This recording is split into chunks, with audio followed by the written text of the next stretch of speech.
Assalamu alaikum warahmatullahi wabarakatuh. Dan uwa barka da zuwa wannan channel mai albarka ta Y.M.D Online TV. Kamar yadda kuka sani, wannan channel ta kasance tana kawo mana abubuwa kamar haka, musamman abun da ya shafi samun kuɗi online da dai sauransu. To yau ma muna ɗauke da platform wanda kowa ya san shi na OST da sauransu. OST kamfanin nan suna raba kuɗi matuƙa sosai da sosai, wadda hatta kai akwai mitin da ake yi ta telegram ko kuma ta abunan, suna raba kuɗi a cikinsa sosai. Wani code ne za su turo ta yadda za ka je ka yi receiving nasa kamar haka. Ba tare da ɓata lokaci ba, yanzu zan gwada mana yadda za a yi ƙoƙari mutum zai je shi ya mallaki nasa wannan abun nan ɗin, wannan reward code ɗin, ta wannan dalilin wannan kamfani na OST suke rabawa, domin ka je ka yi pasting nasa kai ma ka mallaki naka kamar haka. Ba tare da ɓata lokaci ba, ina so zan gwada mana yadda za ka je ka yi wannan shi abun nan ɗin, yadda za ka je ka kwafi shi wannan reward code ɗin, kuma ka je ka cikin kamfani a cikin account ɗinka na OST mining domin ka yi pasting ɗinsa ka mallaki wannan abun nan ɗin, wannan dala da suke rabawa. Suna raba kuɗi matuƙa 100%. Bayan ka yi rijista, ka yi upgrading account ɗinka, akwai group nasu na Instagram ko kuma Telegram ko WhatsApp, wanda za ka shiga. Ana yin meeting ko da yaushe cikin dare. In an yi meeting karfe 9 na dare ake fara meeting ɗin, a tashi 10 ko 10 da wani abu. Suna raba code ɗin, kuma in ka shiga ka je kai pasting ɗinsa, kyauta ce suke rabawa duk wanda ya yi rijista, ya yi upgrading.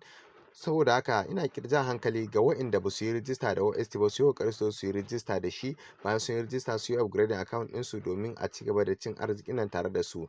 Coins ɗin nan ba iya raba kuɗi kaɗai, wannan platform ɗin nan ba iya mining na USDT ba, sun kirkiri coins na, suna da coins mai zaman kansa, wanda coins ɗin ana sashen nan da wata mai kamawa zai iya koma dala 50. Yanzu suna sayar da shi akan dala 3 ne kowane guda ɗaya, kuma yanzu a sauƙi za ka sai shi ka mallake shi.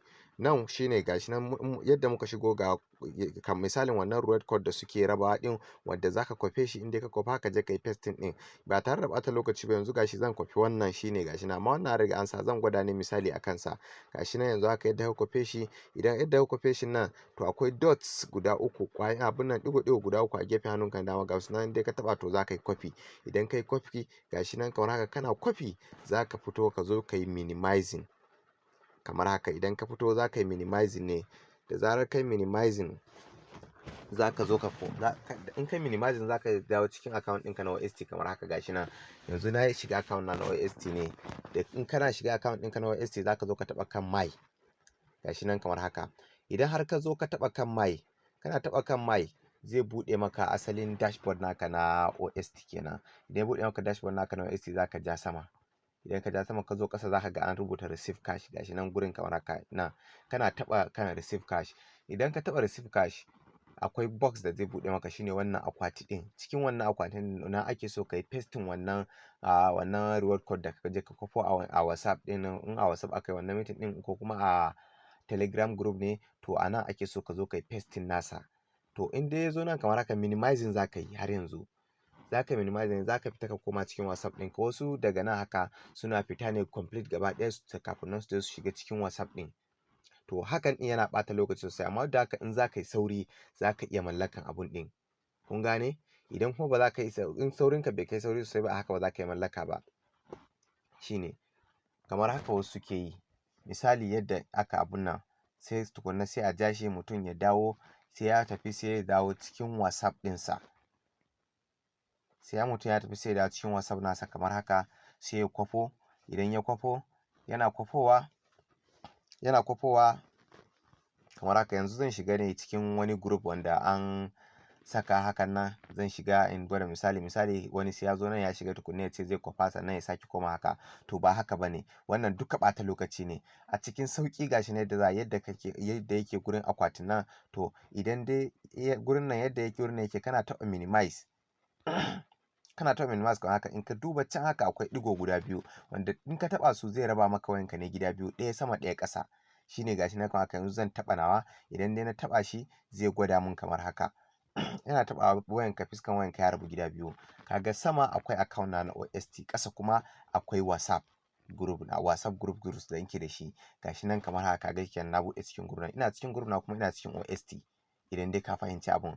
Yanzu nan ina cikin abun nan ne, ina cikin WhatsApp ne kuma ina cikin OST. To kamar haka gashi nan yanzu haka a ce na kwafa abun nan ɗina a nan, na kwafi wannan code ɗin, roll code ɗin nan, to kaga zan yi pasting ɗinsa a can, shikenan kawai zan taɓa kawai zai tafi normal ba tare da ɓata lokaci ba. To idan dai kai haka, duk code ɗin da za a sake sai ka ci shi in Allah ya yarda. Duk code ɗin da za a sake sai ka ci wannan code ɗin in Allah ya yarda. In kai ko baka ci shi ba, kai to rabon naka bai da yawa ne kawai. Amma Allah da duk kuɗin da za su sake in kai haka to sai ka mallake shi, shine kawai. Na gode. Kar ku manta da Allah 'yan uwa, in dai har wannan shine farkon ziyartar ku channel tawa mai albarka, wato Y.M.D Online TV, ina roƙon ku da ku je ku danna min subscribe, sannan ku latsa alamar ƙararrawa, domin duk lokacin da na saki sabon bidiyo kamfanin YouTube za su sanar da ku cewa na saki sabon bidiyo. Na gode, Allah ya saka da alkhairi. Gashi nan dai kawai ku ci gaba da bibiyar mu, insha Allah za mu ci gaba da kawo muku bidiyoyi yadda kuke bukata, inda yadda zaka samu kuɗi a intanet ne, kuma a zo a yi rijista da wannan kamfani.